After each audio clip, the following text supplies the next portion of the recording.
पाक सेना प्रमुख असीम मुनीर ने शिया मुसलमानों को दी धमकी। कहा, ईरान से इतनी मोहब्बत है तो वहीं चले जाओ। पाकिस्तान की एक हाई प्रोफाइल इफ्तार पार्टी के बाद बड़ा विवाद खड़ा हो गया।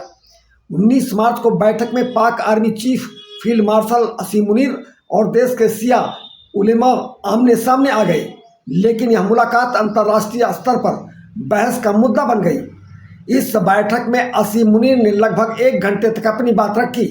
उन्होंने उलेमाओं को बात रखने का मौका नहीं दिया। लोगों का कहना है कि बैठक का माहौल काफ़ी तनावपूर्ण था।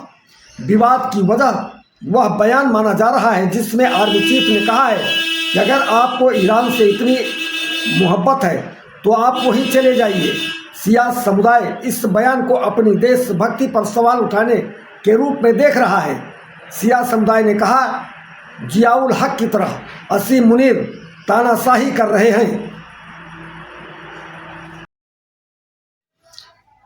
खबर उत्तर प्रदेश के वाराणसी से है। उत्तर प्रदेश के वाराणसी को धर्मनगरी के रूप में माना जाता है, मगर इस धर्मनगरी में अपराध ने पैर पसारना शुरू कर दिया है। इसका एक उदाहरण कल यहाँ स्थित यूपी कॉलेज में देखने को मिला। एक छात्र ने यहाँ दूसरे छात्र पर दनादन गोलियां बरसा दी। इस नज़ारे को देखकर सभी चकित हैं।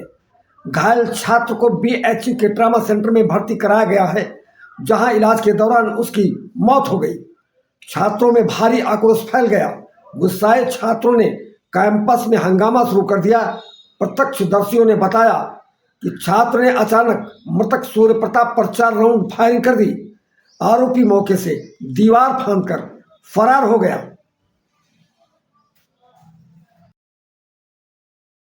इजराइल और अमेरिका से युद्ध में तेहरान की टेंशन बढ़ सकती है। ईरान जंग के बीच ब्रिटेन ने कहा है कि वह अमेरिका को हवाई हमले के लिए अपना एयरबेस उपयोग करने की अनुमति देगा। ब्रिटेन के इस फैसले से अब होर्मुज़ में महायुद्ध की आहट सुनाई दे रही है। ब्रिटेन ने अमेरिका को अपने सैन्य ठिकानों के इस्तेमाल की अनुमति दे दी है, ताकि अमेरिका ईरान के उन ठिकानों को निशाना बना सके जो स्ट्रेट ऑफ होर्मुज़ में जहाज़ों को निशाना बना रहे हैं। स्ट्रेट होर्मुज़ 24 घंटे में कोई जहाज नहीं निकला, किंतु भारत को मिली सफलता। मिडिल ईस्ट में जंग के बीच सबसे अहम मार्ग होर्मुज़ स्ट्रेट को ईरान ने बंद कर दिया। वह वहां से निकलने के लिए चंद जहाज़ों की अनुमति दे रहा है, अन्य को मिसाइलों से डुबो रहा है। लेकिन भारत को इस मामले में बड़ी सफलता हासिल हुई है। भारतीय एलपीजी टैंकरों को इस स्ट्रेट को पार करने की अनुमति मिल गई है। रमजान के आखिरी जुम्मे के अवसर पर हैदराबाद के ऐतिहासिक मक्का मस्जिद में IMIM के अध्यक्ष असदुद्दीन ओवैसी ने पाकिस्तान पर तगड़ा हमला बोला। उन्होंने कहा, पाकिस्तान इजराइल का छोटा भाई है। उन्होंने पाक की नीतियों पर गंभीर सवाल खड़े किए। उन्होंने कहा, पाकिस्तान इस्लाम का नाम लेकर दुनिया को गुमराह कर रहा है। उन्होंने कहा, काहे का इस्लाम, तुम्हें इस्लाम का अलिफ भी नहीं पता। जो मुल्क अपने ही पड़ोसियों को चैन से नहीं रहने देता, वो इस्लाम की बात करता है।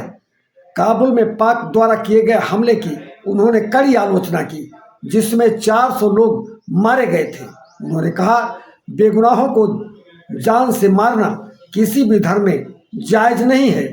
ऐसे कृत्य इस्लाम के नाम पर कलंक हैं।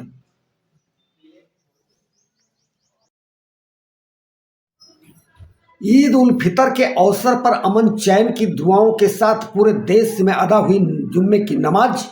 अनेक शहरों में शांतिपूर्ण माहौल में जुम्मे की नमाज अदा की गई। भारी संख्या में लोग नमाज में शामिल हुए और देश में अमन चैन की दुआ मांगी। नमाज के बाद तकरीर में दुनिया भर में हो रहे जुल्म सितम पर रोक लगाने, शांति कायम करने व गोला बारूद हिंसा पर रोक लगाने की बात कही गई। नमाजियों ने एकजुट होकर देश की तरक्की और आपसी सौहार्द के लिए दुआ की।